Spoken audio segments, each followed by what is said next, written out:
Through the thin frost on his window, Evan Hale saw a young woman standing barefoot, her coat torn, eyes darting toward the street like someone being hunted. The soft breathing of his daughter echoed from the next room. One wrong decision, and he could lose his job at the county social office. Still, he opened the door. Her hands trembled as she whispered, "Please, just for tonight." The next morning, she was gone, leaving only a silver keychain with a faded hospital tag. Evan tucked it away, uneasy, convincing himself it meant nothing. But hours later, when he arrived at work, the air in the office froze. The new supervisor being introduced was the same woman. Her name, Dr. Lila Carrington. She looked at him, expression unreadable. And then, before the staff, she said, "We'll start with accountability." The silence of Elmbridge, New York, was a heavy blanket in winter, thick enough to smother sound. Inside his small house, the only noises were the hum of the refrigerator and the gentle hiss of the radiator fighting the December cold.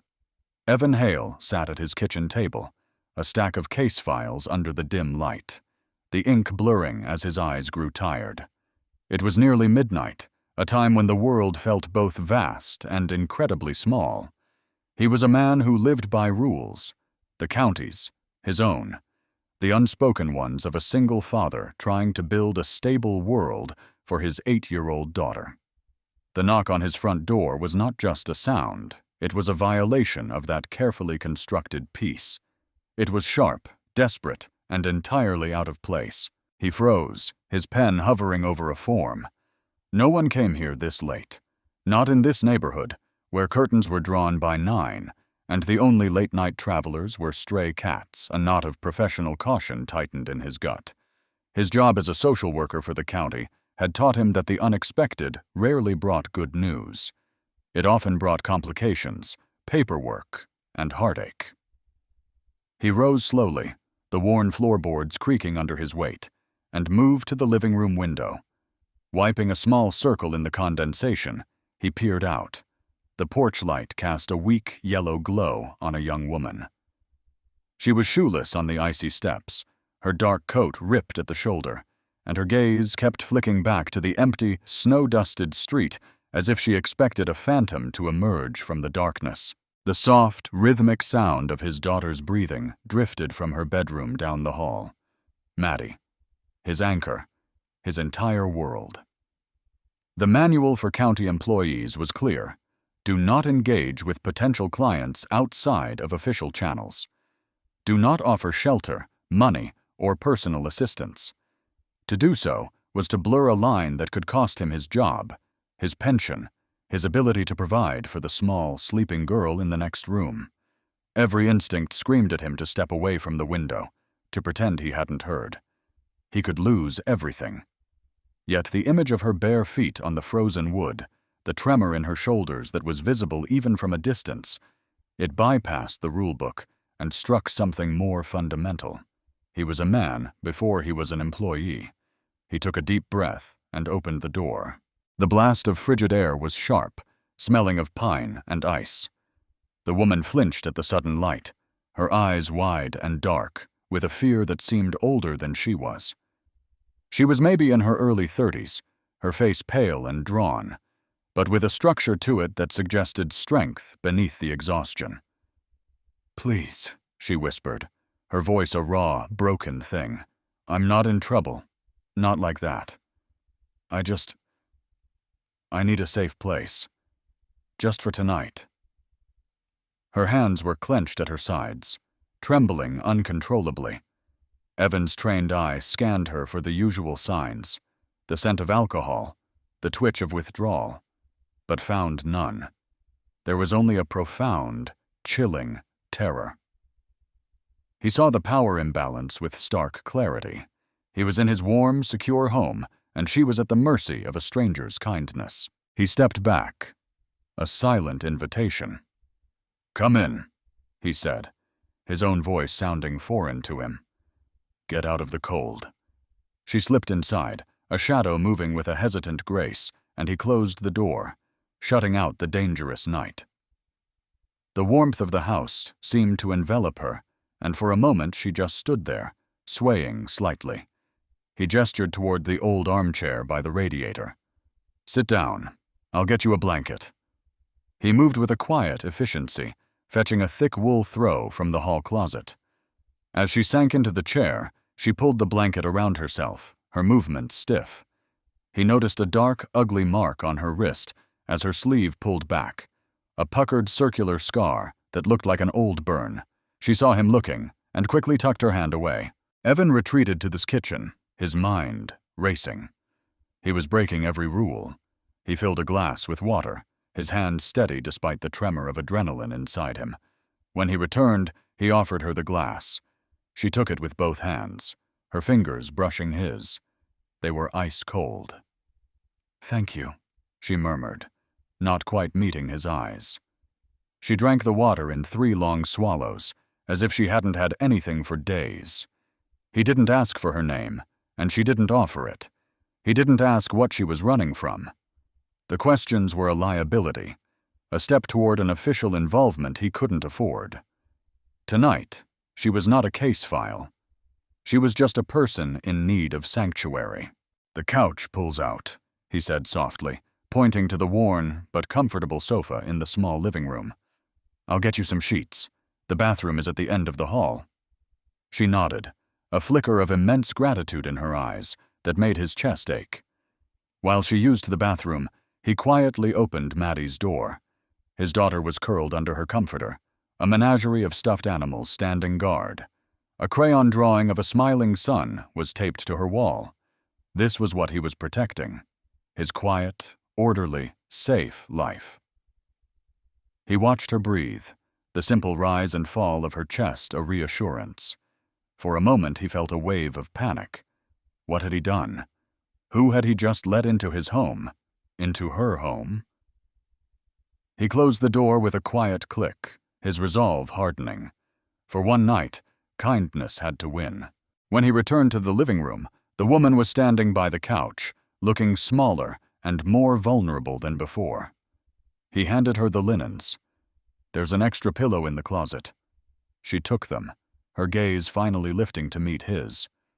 "You're a good man," she said, her voice barely audible. He just shook his head, a knot in his throat. "Just get some rest." He went back to the kitchen and turned off the light, then paused in the hallway, looking back at the silhouette of the stranger in his living room. On the small end table next to the couch, where she had set down her empty water glass, something glinted. It was a silver keychain, simple and unadorned, except for a small, rectangular plastic tag attached to the ring. It was faded and yellowed with age, the kind used for hospital admissions. He couldn't make out the words, but he recognized the format. It was a relic of a place he knew all too well from his work. He retreated to his room, the image burned into his mind, an uneasy feeling settling deep in his bones. He had let a ghost into his house, and now he was holding a piece of her past. Evan awoke not to his alarm, but to a profound and unsettling silence. The early morning light was a weak, gray filter through the blinds, casting long shadows across his bedroom floor. For a moment he lay still, listening. The usual morning chorus was absent, no gentle stirring from the living room, no cough, no sigh. There was only the familiar hum of the house itself. A prickle of anxiety, sharp and cold, ran down his spine. He slipped out of bed, pulling on a sweatshirt against the chill, and moved into the hallway. The door to Maddie's room was slightly ajar, her soft breathing a steady comfort. But the living room, when he entered, was empty. The couch had been folded back into place, the cushions plumped. The wool blanket he had given the woman was folded neatly on the armchair, a perfect square. It was as if she had never been there at all. For a beat, he wondered if he had dreamt it. The desperate knock, the fearful eyes, the story left untold. But then he saw it on the coffee table, the plain white mug he'd filled with water, a faint ring of condensation still visible on the wood. She was real, and she was gone. A wave of relief, so powerful it made him dizzy, washed over him, immediately followed by a tide of pure panic. Had anyone seen her leave? The house was small, the neighbors close. Old Mrs. Gable next door was an early riser, her kitchen window offering a perfect, unobstructed view of his front porch. He quickly moved to the window, peering through the slats of the blinds. The street was quiet, a fresh layer of snow covering any tracks that might have been left. No one was out. But the fear remained, a knot tightening in his stomach. He had risked everything, and now he was left with the ghost of that risk. His training kicked in, a cold, methodical process of damage control. He went to the kitchen, his movement swift and silent. He took the mug from the coffee table, his fingers careful not to smudge any potential prints, a thought so paranoid it almost made him laugh. He washed it thoroughly, scrubbing it until it shone, then dried it and placed it at the very back of the cupboard, behind a stack of mismatched plates he rarely used. He wiped down the coffee table, the doorknob, the spot on the floor where her wet coat had dripped. He was erasing her, piece by piece. His mind churned, running through worst-case scenarios. A surprise audit at the office, a new policy memo on professional ethics, a casual question from a colleague. See anything strange last night? He was a man who lived by the book, whose entire career was built on a foundation of documented, verifiable integrity. One night of compassion had turned him into a man with a secret to hide. As he made coffee, the scent rich and dark in the quiet kitchen, he tried to piece her together from the fragments she'd left behind. The torn coat, the bare feet in the dead of winter, the raw terror in her eyes. It was a profile he knew too well. He'd seen it in domestic violence shelters, in addiction clinics, in the desperate faces of those running from a life that had cornered them. The red herring of his professional experience began to take shape. She was a fugitive from a broken system, or worse, from a dangerous person. That burn mark on her wrist, he'd seen similar marks from meth lab accidents, from desperate self-harm. The hospital tag on the keychain only fed this narrative. Maybe she'd fled a psychiatric facility or escaped a rehab program. He had harbored someone who was likely a liability, a walking embodiment of the very cases his office was meant to manage, not shelter privately. The thought chilled him more than the winter air. He had not just broken a rule, he had imported chaos into his daughter's home. "Daddy?" Maddie's voice cut through his spiraling thoughts. She stood in the kitchen doorway, rubbing sleep from her eyes, her hair a tangled mess. She was holding her sketchbook and a fistful of crayons. "I'm hungry." The sight of her, so small and innocent, grounded him instantly. He forced a smile, the anxiety receding to a low hum. "Morning, sweet pea. Pancakes or oatmeal?" He busied himself with the familiar morning routine, the simple ritual a balm to his frayed nerves. They ate at the small kitchen table, the silence comfortable. Maddie was a quiet child, one who observed more than she spoke. She drew while she ate, her crayon scratching softly against the paper. He watched her, his love for her a fierce, protective ache in his chest. Everything he did, every rule he followed, was for her, and every rule he broke, he now realized, was a threat to her. After a few minutes, she slid her sketchbook across the table toward him. "I made this," she announced quietly. Evan expected to see a horse or one of the colorful monsters she was fond of drawing. Instead, he saw the outline of a woman. It was a simple, childish drawing, the lines wobbly, but the details were unnervingly specific. The figure had long, dark hair, a coat that looked too big, and no shoes. But it was the eyes that made Evan's breath catch in his throat. They were two large, dark circles that dominated the face, and inside them, Maddie had drawn tiny, wavering lines that looked like water. He looked at his daughter, his heart pounding. "Who is this, Maddie?" he asked, keeping his voice carefully neutral. She shrugged, taking a bite of her pancake. "The lady on the couch," she said, as if it were the most obvious thing in the world. He must have looked shocked, because she added, "I woke up to get some water. I saw her sleeping. She looked sad, Daddy. Really, really sad. Her words, so simple and true, landed like a stone in the pit of his stomach. She hadn't seen a threat, a fugitive, or an addict. She had seen a person. Maddie had captured the one detail his fear had almost erased: the woman's profound, overwhelming sorrow. This drawing, this physical piece of evidence created by his own daughter, was 100 times more dangerous than a forgotten mug. It was a record of his transgression, filtered through the innocent, unassailable honesty of a child. He gently closed the sketchbook. "It's a very good drawing, sweetie," he said, his voice a little tight. "You really captured her eyes." He needed to get it out of sight. After breakfast, as they were getting ready for school and work, he slipped the sketchbook into his briefcase, hiding it between manila folders and official reports. It felt like hiding a bomb. The final piece of the stranger's presence was the keychain. He'd found it on the floor by the couch after she was gone, and had instinctively put it in his coat pocket. He took it out now, the silver cool against his palm.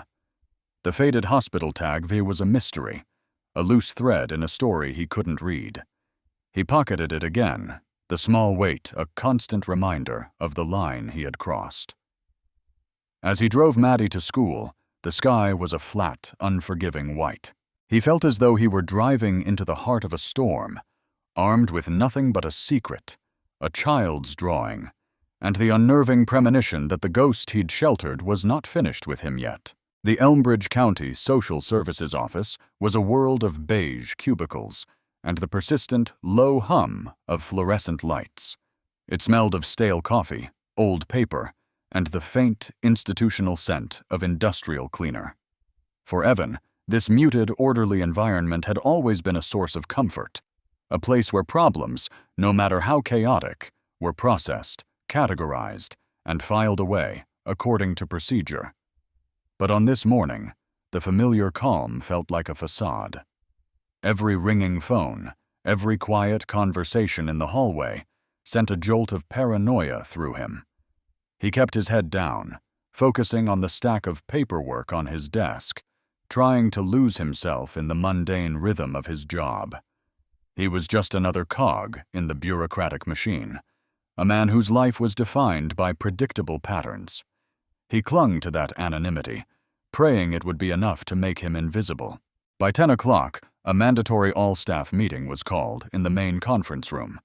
The air was thick with the usual blend of mild curiosity and weary obligation.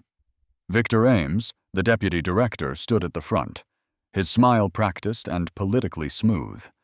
He was a man who moved through the office with an air of unflappable confidence, his charisma a useful tool for navigating the county's complex internal politics. He cleared his throat, calling the room to order before introducing the official reason for the gathering.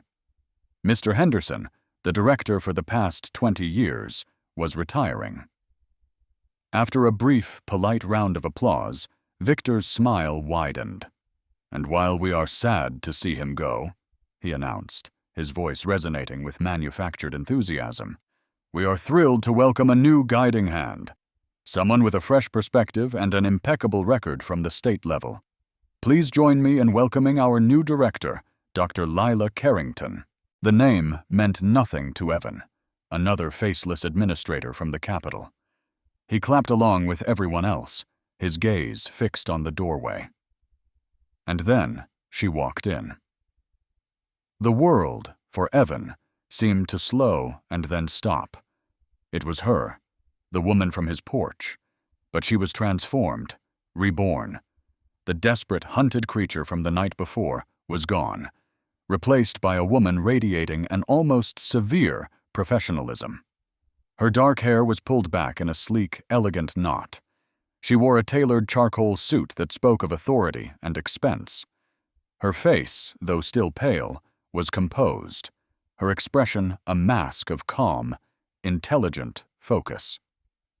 She moved with a confidence that seemed to physically alter the space around her, the worn conference room carpet suddenly looking shabby beneath her expensive-looking heels. She was not a victim. She was power personified, Evan felt the blood drain from his face. His hands resting on the table felt cold and numb.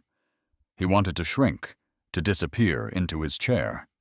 She took her place at the front of the room, her dark eyes sweeping across the assembled staff. For a fraction of a second, her gaze met his. There was no flicker of recognition, no hint of a shared secret. Nothing. Her eyes were as cool and unreadable as polished stone. It was a blankness so absolute it felt like a deliberate act, a silent, chilling message. Evan's heart hammered against his ribs. This was not a coincidence. This was an impossibility, a nightmare unfolding in the sterile light of a government office. "Thank you, Victor," she said, her voice clear and steady, devoid of the raw tremor he remembered. It was the voice of a leader, crisp and decisive. "I'm honored to be here. I have spent the last week reviewing this branch's performance metrics, and I see both great strengths and significant opportunities for improvement." She spoke of efficiency, of updated protocols, of community trust. And then she said the word that made the air in Evan's lungs turn to ice. "My primary focus to begin with will be on accountability. We are stewards of public trust and public funds. Every case file, every decision, every dollar must be handled with unimpeachable integrity. We will start there." Her eyes, once again, seemed to drift over him, as impersonal as a security camera.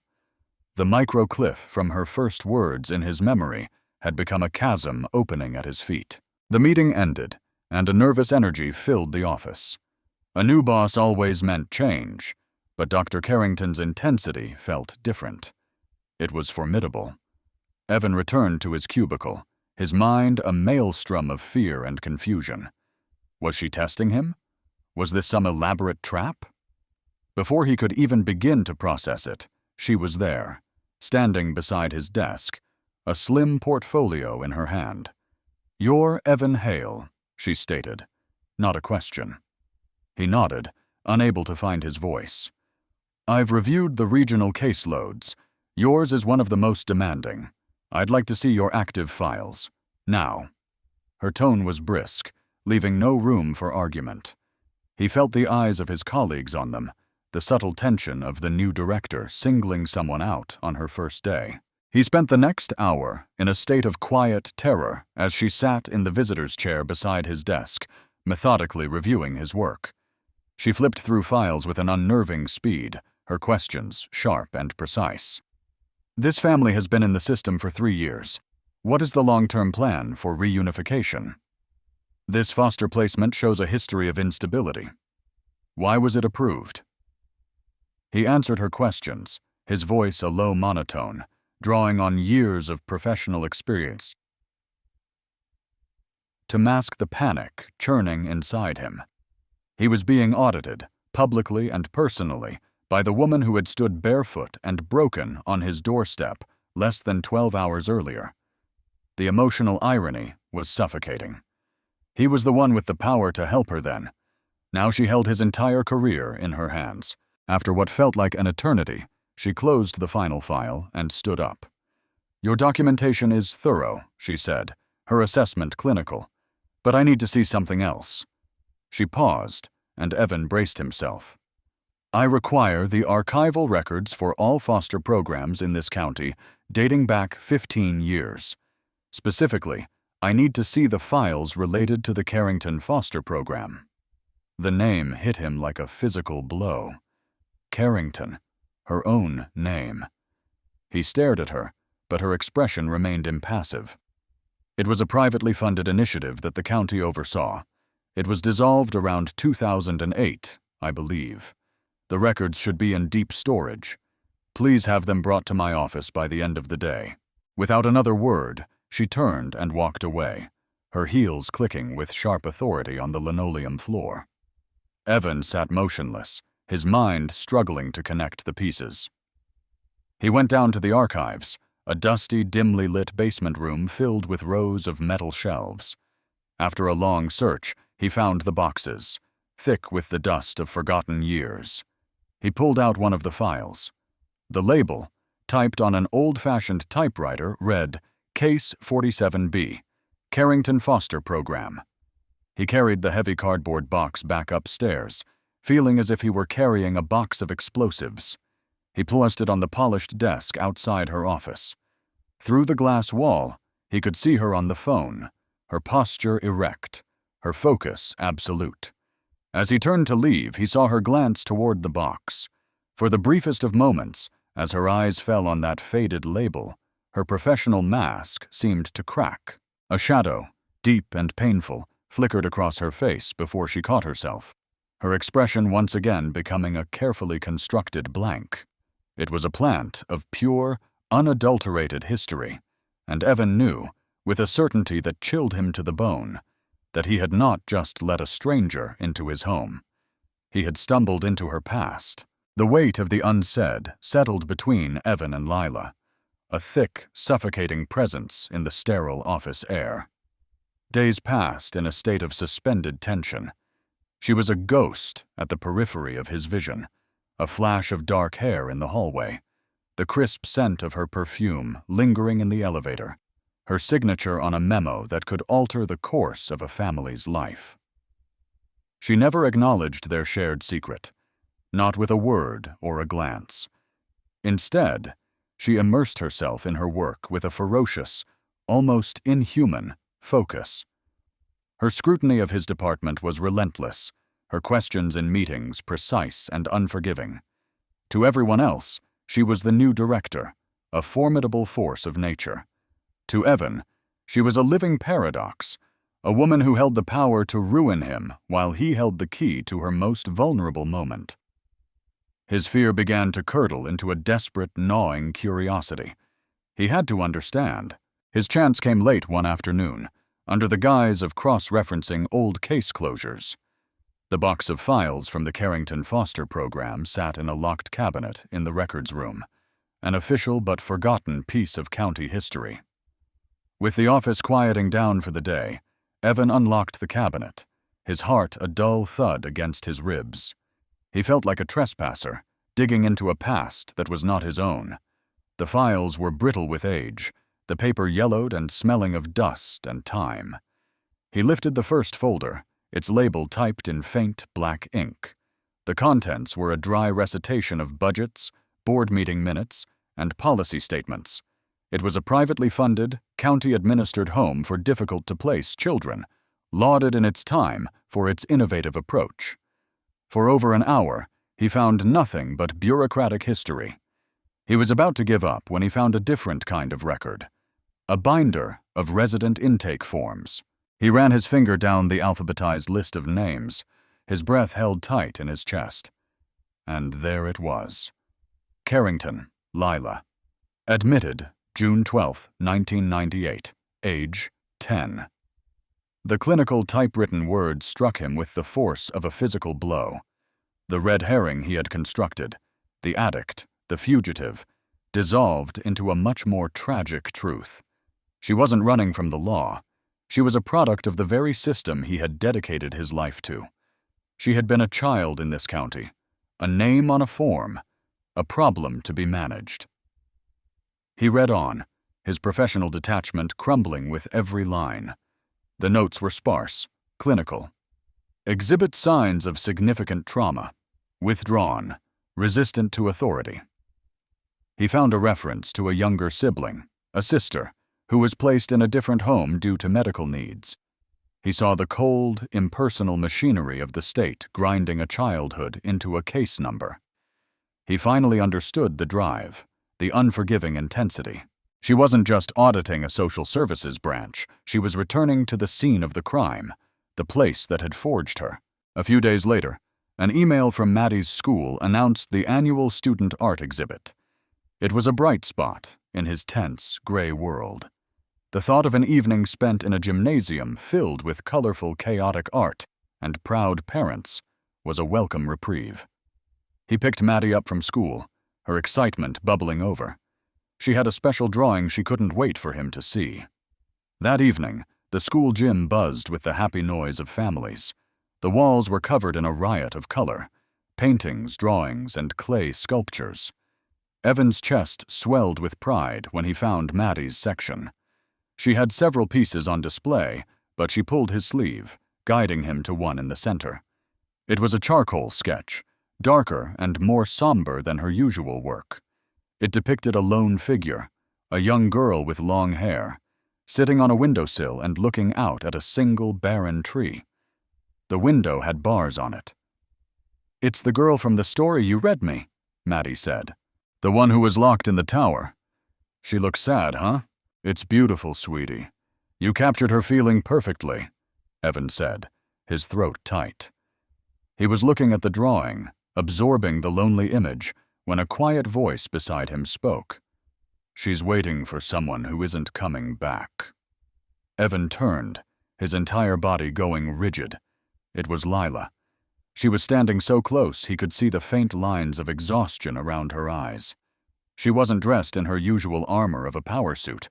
She wore simple jeans and a soft gray sweater, her hair down, making her look younger, more approachable.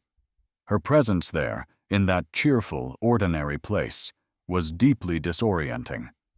"Dr. Carrington," he stammered, "what are you doing here?" Her eyes didn't leave the drawing. "My high school used this gym for assemblies," she said, her voice soft, distant. "I just was driving by." It was a flimsy excuse, and they both knew it. She knelt down to get a better look at Maddie's sketch, bringing herself to his daughter's eye level. "You're a very talented artist," she said to Maddie, a genuine warmth in her voice that Evan had never heard before. "You see things that other people miss." Maddie, usually shy around strangers, beamed. Lila pointed to the girl in the picture. "You know, I think she's not just sad. I think she's strong. It takes a lot of strength to keep looking out a window when you're all alone." As she spoke, she rested her hand on the display board to steady herself. Her sweater sleeve rode up slightly, and in the bright gymnasium light, Evan saw it clearly.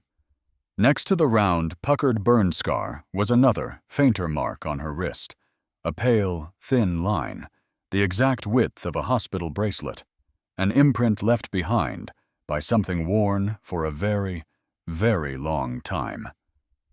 It was a ghost of a shackle, a permanent reminder of a time when she was a name on a tag. She seemed to sense him looking and quickly pulled her sleeve down, her composure returning. She gave Maddie a small, sad smile before standing up to face Evan. The professional mask was back, but he could see the cracks in it now. He saw the 10-year-old girl from the intake form, the one who was withdrawn and resistant to authority. A connection, fragile and spoken, formed between them in the noisy gymnasium. It wasn't based on a shared secret anymore, but on a shared understanding of a painful truth. He was no longer just a subordinate she was scrutinizing. He was a man who knew where she came from. "Your daughter is remarkable, Mr. Hale," she said, her tone formal once more. She held his gaze for a moment, and in her eyes he saw not a threat, but a profound and deeply buried humanity. Then she turned and walked away, disappearing into the crowd of parents. Leaving Evan standing with his daughter, the charcoal drawing of the lonely girl in the window, feeling less like a piece of fiction and more like a confession. The fragile truce, born in the school gymnasium, did not survive the return to the office. It was replaced by a new, more confusing tension. The air of shared history was gone, and in its place was a sharp, professional distance that felt more deliberate than ever. Lila drove her staff with a relentless, almost frantic energy. Memos were issued. Deadlines were shortened. Audits were expanded. Evan felt as if he were walking on a wire, the ground beneath him shifting with every move she made. He told himself her intensity was about her past, about her drive to fix a system that had failed her. He wanted to believe the connection they'd felt was real. He was wrong. The axe fell on a Tuesday, a day so ordinary it offered no warning of the devastation to come. He was summoned to her office late in the afternoon. The request came via a sterile email, CCing Victor Ames. A cold dread pooled in Evan's stomach. When he entered, the scene was set like a tribunal. Lila sat behind her large, imposing desk, her face a blank slate of authority. Victor stood near the window, a look of grave, theatrical concern on his face that didn't quite reach his eyes. The door clicked shut behind Evan, the sound unnervingly final. There was no preamble, no small talk. Lila looked at him, her gaze direct and devoid of any warmth. "Mr. Hale," she began, her voice as cold and hard as steel, "an internal audit has uncovered serious discrepancies in case file management within your caseload. Specifically, data related to resource allocation appears to have been deliberately altered." Evan stared at her, the words not making sense. Data tampering? It was one of the most serious accusations that could be leveled against a social worker. It was a career-ending charge. I don't understand," he managed, his own voice sounding distant. "All of my files are accurate." Victor stepped forward, his expression oozing false sympathy. "Evan, we've seen inconsistencies in the payment logs for foster stipends. Funds that were logged as dispersed don't match the Treasury receipts. The digital trail leads back to your workstation." The room began to spin. This wasn't happening. He looked from Victor's smug face to Lila's impassive one, searching for some sign, some flicker of the woman from his living room, from the art exhibit. He found nothing. She was a stranger, a judge, an executioner. "This is a mistake," he said, his voice shaking with a mixture of fear and outrage. "I would never do that." Lila's expression didn't soften. "The evidence is compelling," she said flatly. "Effective immediately, you are suspended without pay, pending a full investigation. You will be escorted from the building.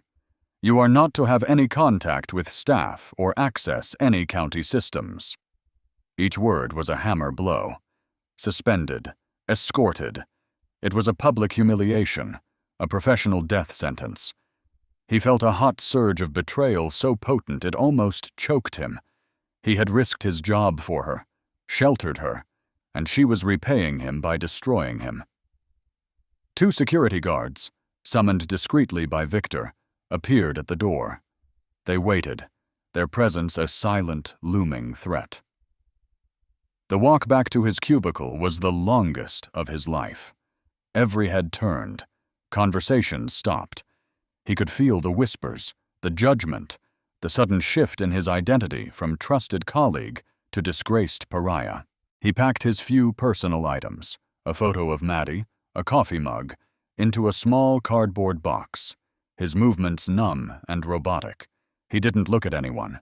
He couldn't. He waited for her in the cold concrete echo of the employee parking garage. The sun was setting, casting long, distorted shadows. He had to know why. When her car pulled in, he stepped out from behind a pillar, and she stopped short, her hand flying to her chest in alarm.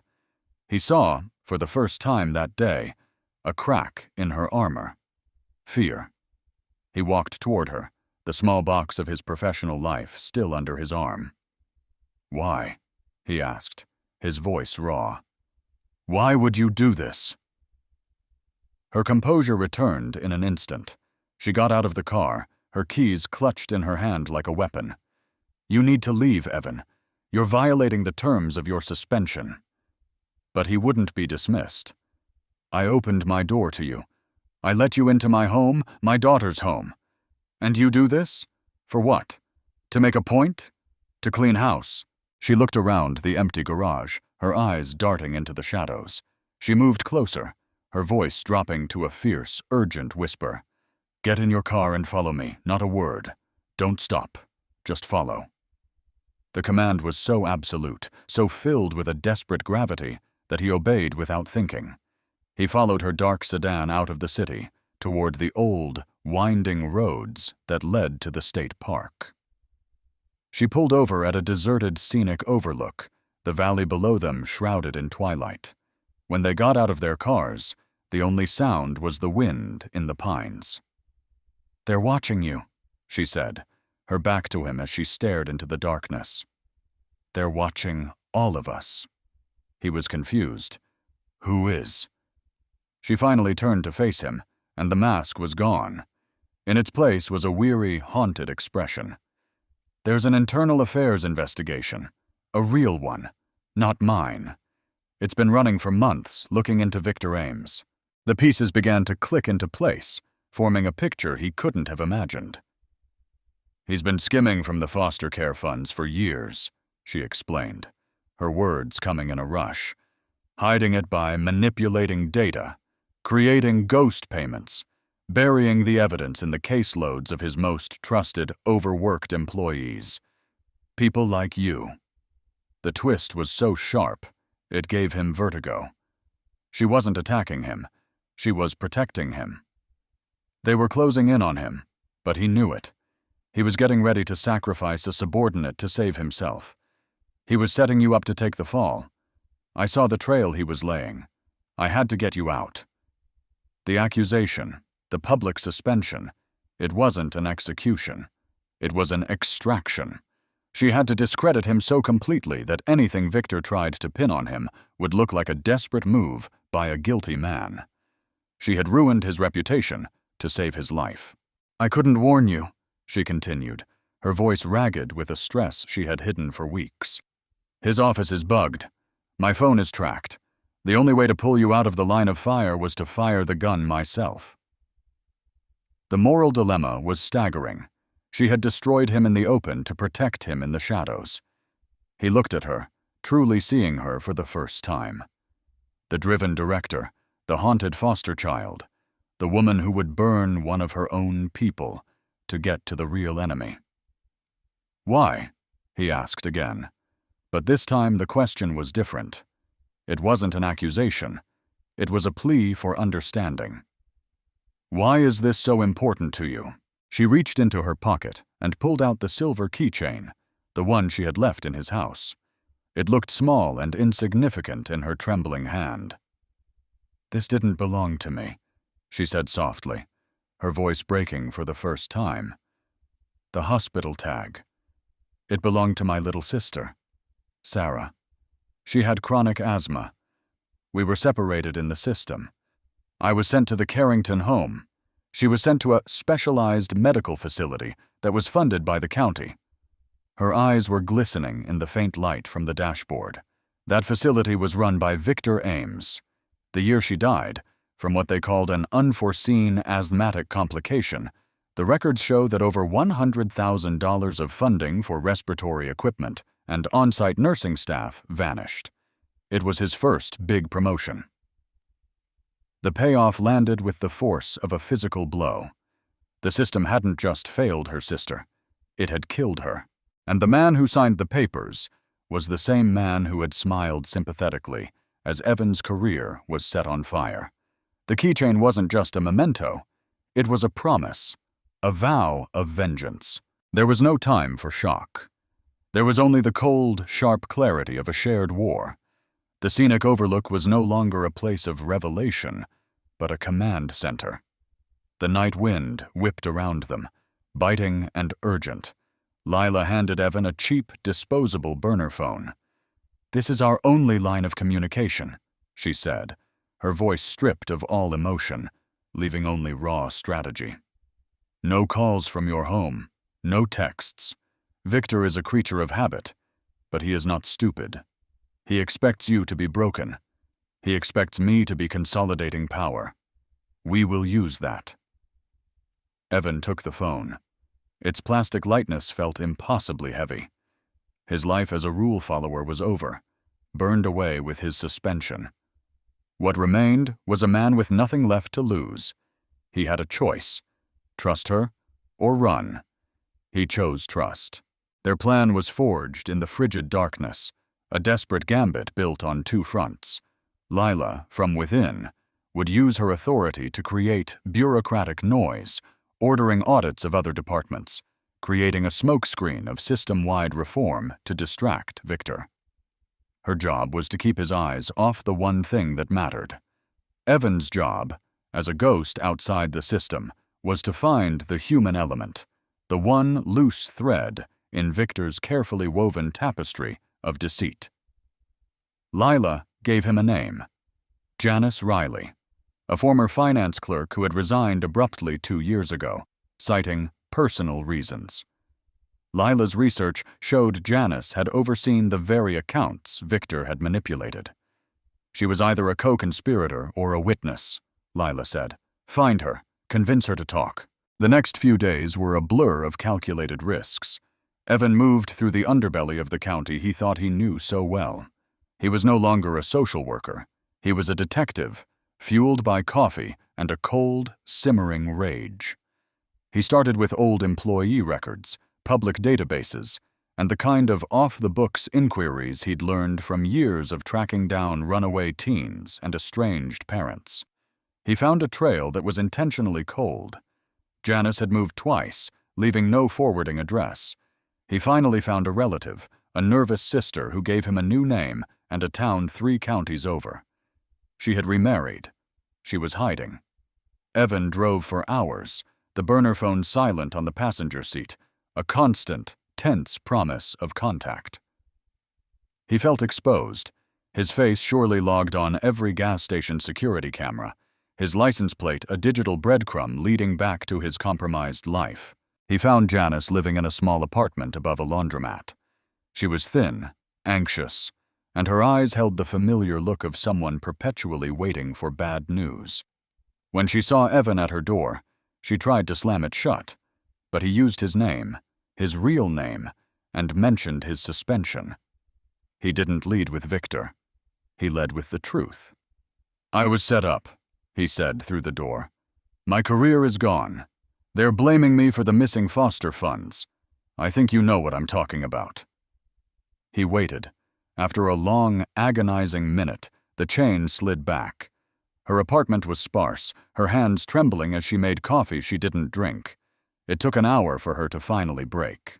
Victor Hebammer had intimidated her, forced her to sign off on falsified expense reports, threatening her job, her pension. She had quit to escape, but she had taken an insurance policy with her. A video file recorded on her phone from inside her purse during their last meeting. "The quality is terrible," she whispered. "It's mostly audio. He'll deny everything."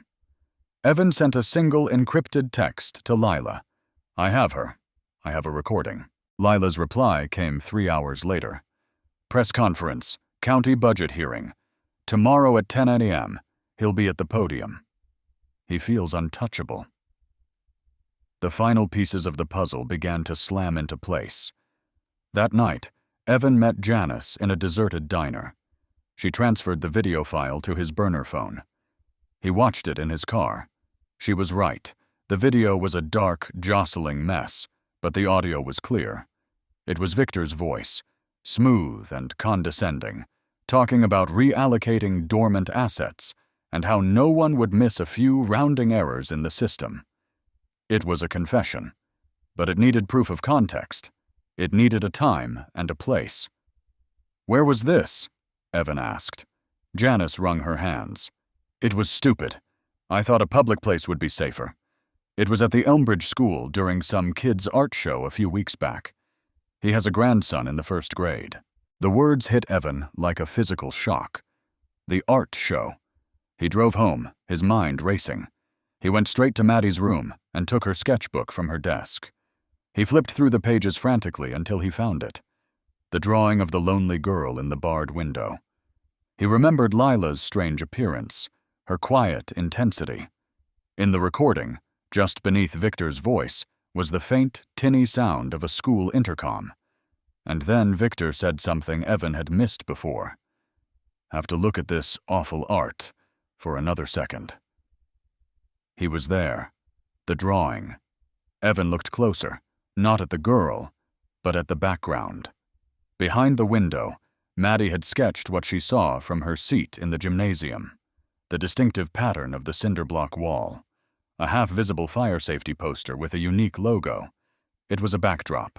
It was a timestamp. The drawing, Maddie's sad little drawing, was the corroborating witness that placed Victor Ames in that exact location, having that exact conversation. It was the key. The next morning, Evan watched the county press conference on a live stream, his heart pounding a frantic rhythm against his ribs.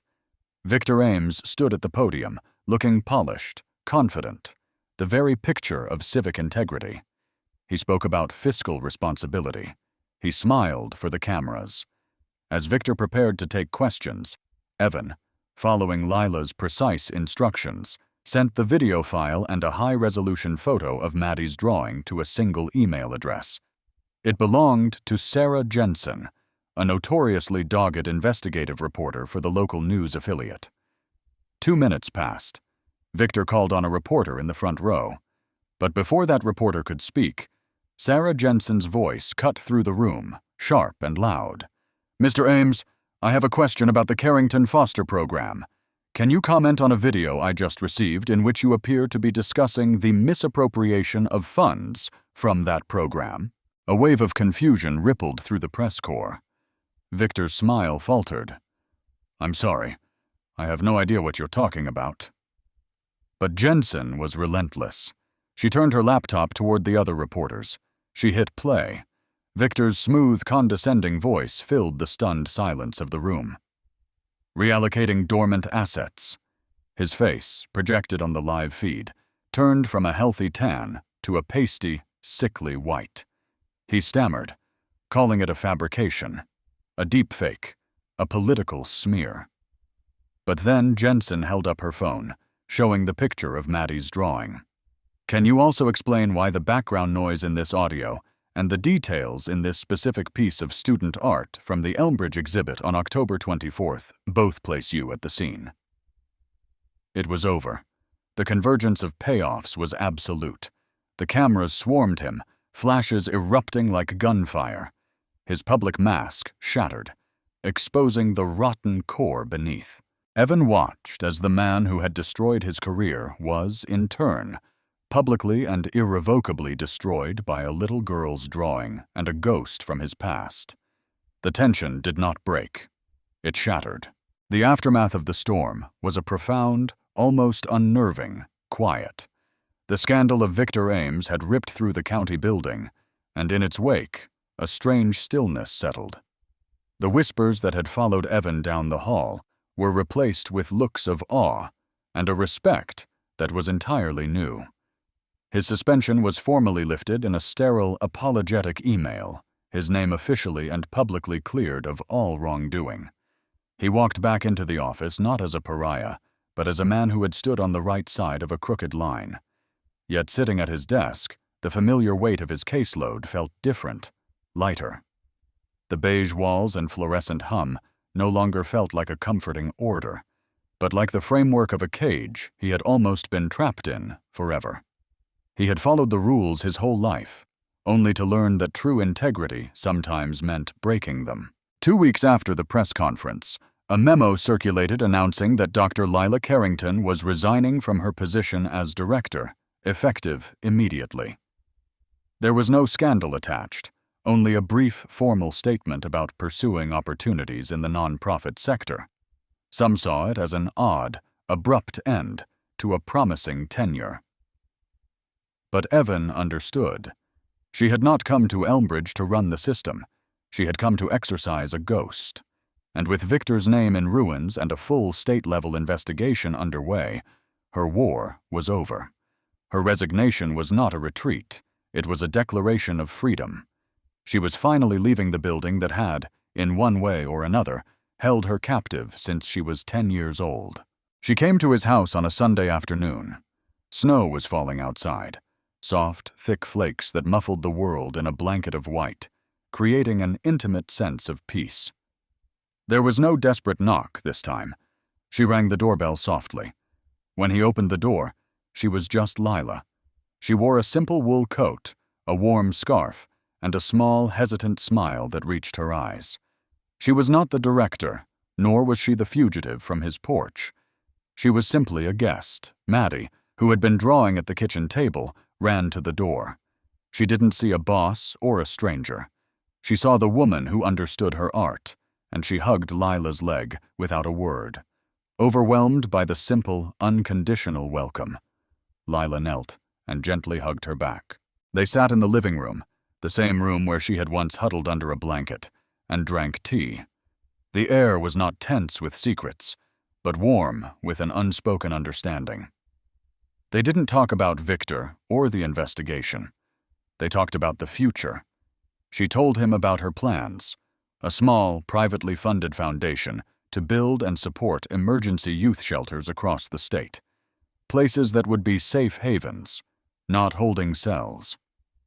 No child should ever have to knock on a stranger's door in the middle of the night, she said, her gaze soft, but her voice filled with a steely, newfound purpose. He told her he was staying, that he felt he could do more good from inside the system now than ever before. He was no longer afraid of its machinery. Before she left, as she was putting on her coat, Maddie came to her, holding something out in her small, upturned palm. It was the silver keychain. It looked the same, simple and unassuming. "I think this is yours," Maddie said quietly. Lila looked from the keychain to Evan, a question in her eyes. "She found it," he said, which was true enough. Lila reached out to take it, but Maddie closed her hand around it. "You have to look inside first," she insisted. Puzzled, Lila took the small object. The faded, yellowed hospital tag was still attached to the ring, a silent testament to the sister she had lost and the battle she had won. But the main silver part, which had been blank, now had a tiny clasp. Lila fumbled with it for a second before it popped open. It was a locket, and inside, where there was once only empty space, was a tiny, perfectly cut photograph. It was a picture Evan had taken last week at the park, of him and Maddie, bundled in winter coats, laughing, their breath making clouds in the cold air. It was a picture of a family, a home. Lila stared at it, her composure finally, completely breaking. A single tear traced a path down her cheek. She didn't wipe it away. The keychain he had found, a symbol of her desperate need for shelter, was being returned to her, but its meaning had been rewritten. It was no longer about a place to hide for a night. It was now a promise of a place to belong. She looked at Evan, her eyes conveying a gratitude so deep it needed no words. He simply nodded, a lump forming in his throat. This was the true reward, the catharsis that no official exoneration could provide. It was the quiet, profound healing of a wound. After she had gone, Evan stood at the window with Maddie, watching her car disappear into the falling snow. The house was quiet again, the silence no longer one of fear, but of peace. He put his hand on his daughter's shoulder. Home, he thought, wasn't the walls around them or the roof over their heads. It was this. It was the quiet courage to open a door in the middle of the night. It was the people you would risk everything for, and who in turn would risk everything for you.